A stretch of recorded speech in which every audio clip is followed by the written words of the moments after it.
السلام عليكم ورحمة الله وبركاته. هنبدأ النهاردة في كورس Therapy Framework for Developers.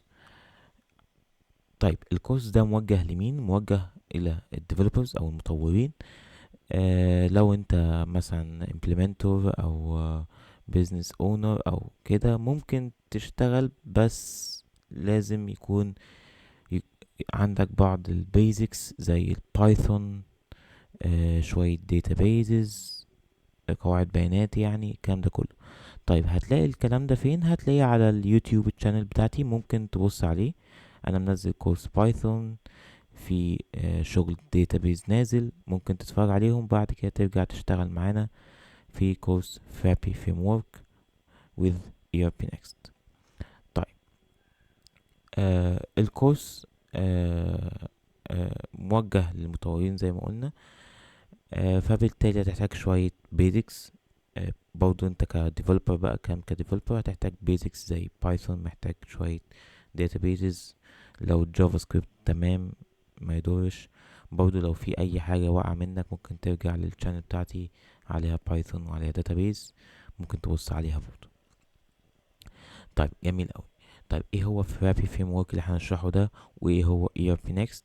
طيب هي الفكرة كلها ان انا عندي مثلا شركة كبيرة فيها كذا قسم، زي فيها قسم الاكاونتنج اللي هو الحسابات، فيها قسم المخازن، فيها قسم السي ار ام اللي هو الاتصالات وكده، فيها قسم المبيعات، الكلام ده كله. فبدل ما انا كديفلوبر كل شويه اعمل ري انفنت ذا ويل عشان ابدا اعمل ديفلوبمنت لسوفت وير يقدر يحل المشاكل الاقسام دي كلها، جت قالت لك والله احنا عندنا عملنا لك الويل، بدل ما تعمل كل شويه ري انفنت ذا ويل، انا عملت لك الويل، عملت لك اي ار بي نيكست. اي ار بي نيكست هو اي ار بي سيستم، اي ار بي سولوشن، بيحل الكلام ده كله، ان هو ممكن يخش على اي شركه من الشركات الضخمه دي، يقدر يشغل لها قسم الاكاونتنج، يشغل لها قسم الستوك، يشغل لها قسم الاتش ار، يشغل لها كل الاقسام اللي موجوده في الشركه من غير اي مشاكل. وبعد كده انت كديفلوبر تبدا تبيلد اون الكلام ده، بدل ما تبيلد فروم سكراتش او تعمل ايه، تعمل ري انفنت فويل.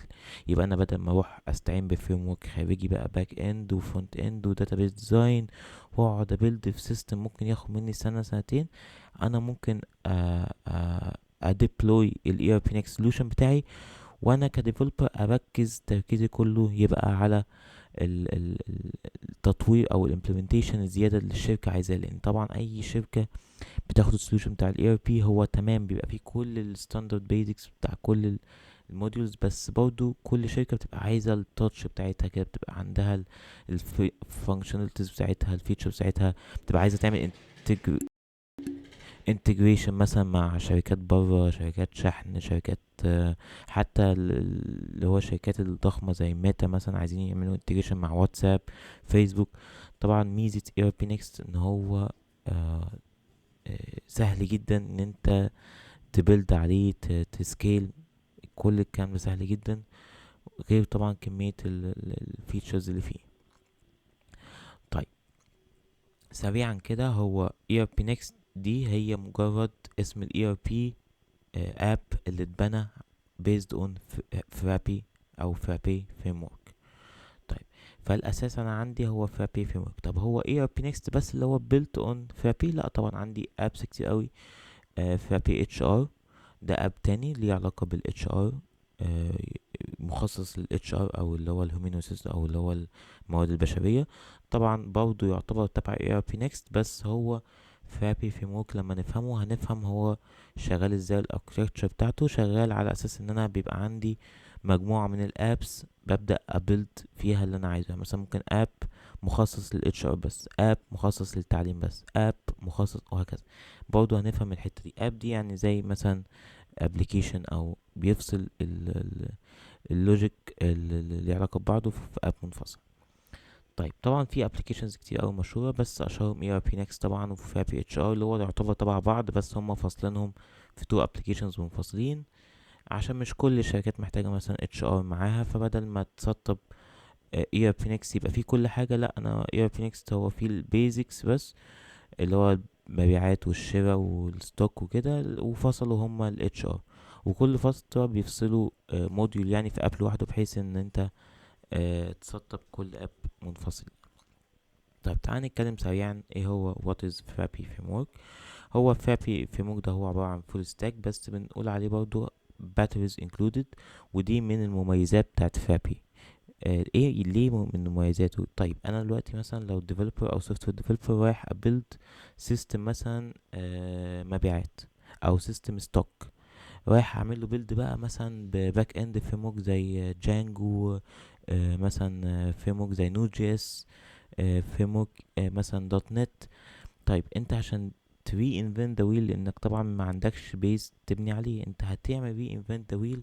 انت بس عقبال ما توصل لحته الستوك موديول دي، انا اوريدي هكون خلاص يعني الكلام ده كله عندي، انا بس بعمل الامبلمنتيشن بتاع العميل او بعمل الكاستمايزيشن اللي هو عايزها. يبقى انت مثلا ممكن تاخد في الموضوع ده 6 شهور، 7 شهور، 8 شهور. انا ممكن من داي 1 انا بس هعمل اوامر العميل تمام، وابدا اخد الريكويرمنتس بتاعته، وابدا ان انا اشتغل على طول على الريكويرمنتس الجديده اللي هو عايزها. فطبعا في فرق رهيب. طب يعني ايه برضه باترز انكلودد؟ طيب انت مثلا عايز تimplement فيتشر زي البرينتنج مثلا، عايز تطبع اي فورم او حاجه هتعملها. انا عندي البرينتنج هنا بيلت ان، هو اوريدي وانت بتنستول الباكج بتاع الفابي، هو بيلت ان في البرينتنج فيتشر، تقدر اي فورم تبرنتها، وتقدر ان انت تedit على البرنت فورمات نفسها او شكل البرنت عن طريق HTML و CSS والكلام ده كله، اي فورم عندك. ايه تاني بيلت ان عندي؟ مثلا الداتابيز مثلا والكودات الاساسيه. يعني مثلا انت دلوقتي لو شغال بفريم ورك باك اند زي نود جي اس او غيره، عشان بس تعمل مثلا شاشه واحده مثلا فيها فورمه معينه، محتاج تعمل اول داتابيز، وبعد كده تعمل الراوتنج بتاعها اللي هو اليو ار ال، وبعد كده الراوتنج يشوف ايه، يشوف الموديول ويبصي يودي على الفيو بتاعتك او اللوجيك بتاعك. وبعد ما تخلص اللوجيك بتاعك لسه هتروح تعمل فرونت اند بقى ويكون شكله مناسب. وبعد كده الفرونت اند تستقبل او تبعت بوست وتجت ريكوست على الباك اند عشان تظهر الداتا او تبعت الداتا. فالسايكل اللي انا حكيت فيها دي ممكن مثلا تاخد منك عشان تعمل الفورم دي يوم، يوم وشوية على حسب برضو الشغل في الفورم. لكن انا بالعكس لو اشتغلت بفابي اللي هو باترز انكلودد، مجرد بس ما اعمل الدوك تايب او التيبل او الداتابيز ديزاين بتاعي، هو اوتوماتيك بيكريت كل الكراد اوبريشنز للدوك تايب. يعني مثلا لو انا كريت تيبل مثلا اسمه تو دو، اسم التيبل تو دو، كريت له الفيلدز بتاعته، كريت له فيلد اسمها status، كريت له فيلد اسمها date، كريت له فيلد اسمها description. هو اوتوماتيكلي هيكريت كل الشاشات بتاعته، هيكريت لي شاشة الكريت فيو بتاعته، هيكريت لي شاشة الليست فيو، هيكريت شاشة الديتيل فيو، هيعمل لي كل الشاشات. ومش بس كده، ده ممكن كمان بيطلع لي ريبورتس عليه، بيطلع لي ستاندرد برنت فورماتس عليه. يبقى انا مجرد ما عملت كريت للتيبل، انا عملت شغل وفر لي يوم، يوم ونص. يبقى انا كده استنتج من كلمة باترز انكلود دي، استنتج ان انا في فابي فريم ورك بيقول لك ركز على الديزاين واللوجيك بتاعك، وسيب لي موضوع اليو اي والهاسل بتاعت الكلام ده. طب هتقولي طب باشمهندس انا افرض انا عايز اعدل يو اي بشكل معين، حاجه بمزاجي بقى. ما هو انا برضه خد بالك في فريم ورك هو باترز انكلودد عشان هو بينشئ لك الكاردات والشاشات بالشكل الستاندرد بتاعه. طب افرض العميل لا انا عايز شكل لولب، انا عايز شاشة مطعم في ايه تطلع بشكل عادي جدا، هو باترز انكلودد بس برضه سايب لك مساحة ان انت تكستند وتبيلد عليه وتبيلد الكاستم بيج بتاعتك عادي جدا بالفريم ورك فرونت اند بتاعك او بالبيور اتش ام اس سي اس بالباك اند بتاعك، كل حاجه. ففي ده وده. طيب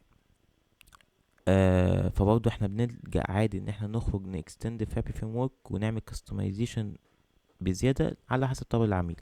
لكن لو ستاندرد، شغل ستاندرد وفيتشرز عادي، بنشتغل عادي جدا بالدوك تايبس ستاندرد، وده الاساس اصلا. شغالين شغلنا كله بالدوك تايبس، هو اوريدي بيكريت لنا كل الكودات. شغلك كله بتركز على اللوجيك فقط. طيب يعني ايه ميتا داتا دريفن؟ يعني ببساطة ان انا لما اجي اكريت دوك تايب جديد هتلاقيني بقول دوك تايب كتير، عشان ترجمة دوك تايب انت هتبقى فاهمها، المفروض تبقى تيبل، فانت ترجم تيبل بدوك تايب، لان فرابي بتسمي التيبل هنا دوك تايب، فهتلاقيني بتقولها كتير. تيبل في الداتابيز يبقى دوك تايب في الداتابيز. طيب لما باجي اكريت تيبل هنا في فرابي او دوك تايب، فرابي بتشيل الميتا داتا بتاع التيبل ده ازاي؟ مثلا في بعض الفريم وركس تشيل الداتا دي في ملفات migrations، مثلا بتشيلها بشكل معين بقى بالكلام ده. في ناس في فريم وركس بتشيلها ك XML، في فريم وركس بتشيلها عادي بلغتها نفسها. فدايما بتلاقي في الداتا بيز دايما ملفات كده migration، بحيث ان انت لما تيجي تنقل الكود ده من مكان لمكان اوتوماتيك ايه يرفلكت في الداتابيس سكيما على طول بناء على الملفات دي. طيب فرابي شغاله بحاجه اسمها ميتا داتا دريفن. مجرد ما بكريت الدوك تايب بتاعي، يعني مثلا انا كريت دوك تايب فيه 3 فيلدز، او كريت تيبل اسمه تو دو، في 3 فيلد ستاتس وديت وديسكريبشن. فحصل ايه؟ اوتوماتيك بيكريت لي فايل اسمه todo.json، بيشيل لي فيه البروبرتيز تفصيلا بقى بتاعه التيبل ده.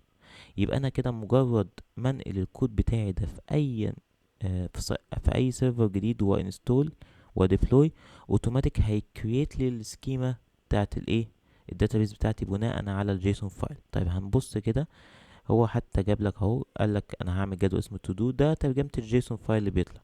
بعمل تيبل اسمه تو دو. الفيلدز اللي عندي فيلد اسمها status، عندي فيلد اسمها date، عندي فيلد اسمها description. طبعا التفاصيل الزيادة دي مع الوقت هنفهمها، بس خلينا بس احنا بنتكلم overview عام دلوقتي. فاوتوماتيك كريت لي تيبل اهو، هو دخل عمل كونكشن على الداتابيز، وعمل عايز يظهر جدول التو دو، فجاب له اهو الفيلدز بتاعته، جاب له الفيلد اللي اسمها status ودescription والdate. هتلاقي يبقى انا كده، طب هو عرف منين ان هو هيكريت 3 فيد زود؟ بناء طبعا على الجيسون فايل اللي هو كاريت بعد ما كاريت التيبل. وهنوريكم طبعا ازاي بنكريت التيبل او الدوك تايب في فرابي، بناء لما تكريت التيبل اوتوماتيك هو بيجنريت الشكل ده يعني. طيب هتقولي طب في فيلدز كتير قوي انا ما كريتهاش، جت منين؟ برضو هنتكلم عليها بعدين، بس هي دي اوتو جنريتد فيلدز، دي زي ما تقول كده فيلدز هتكريت او هتauto جنريت مع اي تيبل جديد هتكريته. طيب عندنا مميزات ايه تاني؟ ريتش ادمن انترفيس. الادمن انترفيس طبعا ريتش، طبعا زي ما قلت لكم، هو مجرد ما انت بتكريت اي دوك تايب بيطلع لك الليست فيو الكرييت، زي ما انتم شايفين دي مثلا تيبل اهو اسمه تاسكس، ودي الليست فيو بتاعته، وبيبقى عندنا شويه فلترز فوق نقدر نفلتر على الليست فيو دي. عندنا فوق على اليمين هو الاد نيو تاسك اللي هو الكرييت، وتقدر برضو تسلكت هنا على اي تاسك والديليت، يعني معاك كل الكودز مجرد ما بتكريت. ودي طبعا الادمن انترفيس لذيذة ومريحة. دي الليست فيو. الفورم فيو طبعا اللي هي بقدر من خلالها ان انا اديت او اد نيو او اديت على انستنس موجودة قبل كده. طبعا كل ده مجرد ما انا بس بحدد له الفيلدز، هو اوريدي بيكريت لي كل الليست بيكريت لي الفيو بتاعت الليست فيو، بيكريت لي الفورم فيو. طبعا عندنا ريبورت بيلدر، دي حاجات زيادة برضو ان انا اقدر اعمل ريبورت بالمنظر ده في الليست فيو.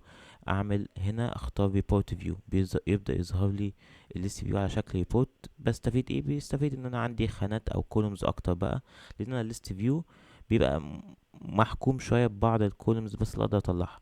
طب افرض التيبل ده فيه اكتر من الكولومز دي، فعندي الريبورت فيو بقى اقدر ان انا اطلع كولومز زي ما انا عايز، واقدر فلتر بطريقة اعمق شوية، وهكذا. طيب عندنا ايه تاني في في Happy Framework؟ ال User و Rules and Permissions، ودي مهمة قوي في أي framework، وبصراحة في Happy تفوق على نفسه فيها. عنده اللاير بتاعت ال Rules and Permissions متعمق فيها جدا. نقدر ندي rules لليوزرز تفصيليا لكل تيبل، وايه ايه الاوبريشنز يقدر يعملها، سواء create read write، يسند ايميل، يظهر الريبورت بتاعه. بصراحة تفصيل كتير في البرميشنز. ومش بس كده، فرابي دخل في تعمق اكتر اللي هو permission levels بقى، مش مجرد ان انا بس يعني مثلا تيبل زي البلوج بوست ده انا مدي permission level 0، ده انا في عندي 9 permission levels. فبرضه كل ده هنتكلم فيه بعدين. فبس انا بوصل فكرة ليه فابي بيقول عليه باترز انكلود، لان هو اوتوماتيك كل ده بيلت ان فيه. مجرد ما تنستول فابي فريم ورك كل ده باترز انكلود فيه، مش بتحتاج ان انت تبيلد البرميشن فيتشر فيه. طيب زي ما قلنا الفابي فريم ورك بيزد على ايه؟ بايثون، جافا سكريبت، وماريا دي بي. طبعا ماريا دي بي دي داتابيز، اعتبرها زي ماي سيكوال، بس ماريا دي بي دي الفابي فريم ورك بيشتغل بيها. فابي فريم ورك طبعا بيدعم الريل تايم اوبريشنز، ان انا اعمل سبسكرايب وببلش على توبيك معين واستقبل. ده يساعدنا في موضوع السوكت. وطبعا بنستخدم نوت جي اس عشان نستخدم الباكجات دي.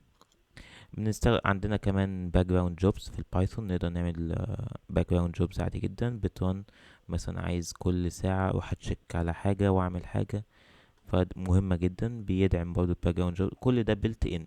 خد بالك برضو لو حاجة مش بيدعمها ده مش معناه ان انا ما ينفعش ابلدها، لا عادي جدا، هو زيه زي اي فريم ورك، اقدر ابلد في اي حاجة وانتجريت في اي حاجة. بس هو بيقولك الحاجات اللي هو اوريدي بيلت ان او انتجريتد، عشان احنا اصلا بنتكلم ان هو باتريز انكلود. طيب بيقدر يعمل ايه؟ بيسند ميل. طبعا تقدر في اي مكان في السيستم تقدر تسند ميل على طول بداتا معينة اللي انت واقف عليها او الفورم اللي انت واقف عليها. زي ما كان الاول البرينتنج برضو بيلت ان، اي فورم عندك تقدر تعمل لها برنت بستاندرد فيو هم عاملينه، او تقدر على البرنت فورمات دي شكلها. عندنا ايه تاني؟ البرنت فورمات بيلدر، حتى الاديت على شكلها عندك طريقة ان انت تedit على البرنت فورمات دي من غير ما تكتب كود يعني. وطبعا في طرق تانية ان انت تكتب كود، يعني انا ما اتكلمتش عنها، بس احنا كده كده مش هنشتغل بالبرنت فورمات بيلدر، احنا هنعتمد ان احنا نكتب كود. بس انت لو حاسس ان البرنت فورمات اللي انت عايز توصل لها شكلها ينفع يطلع بالبرنت فورمات بيلدر، مفيش مشاكل استخدمه. بس لو برنت فورمات معقدة شوية، اعقد من دي لان دي لحد ما بسيطة، فتحتاج طبعا انت تكتبها بكود HTML CSS عادي جدا. بس ودي خلاصة الانترودكشن بسيطة كده سريعة على فابي فريم ورك. ان شاء الله من السيشن الجاي ان شاء الله نبدأ نسيت اب كده فابي فريم ورك ونسيت اب ARP Next، ونتكلم برضو على الاركتكتشر بتاعت فابي و ARP Next من الفيديو الجاي ان شاء الله. شكرا، السلام عليكم.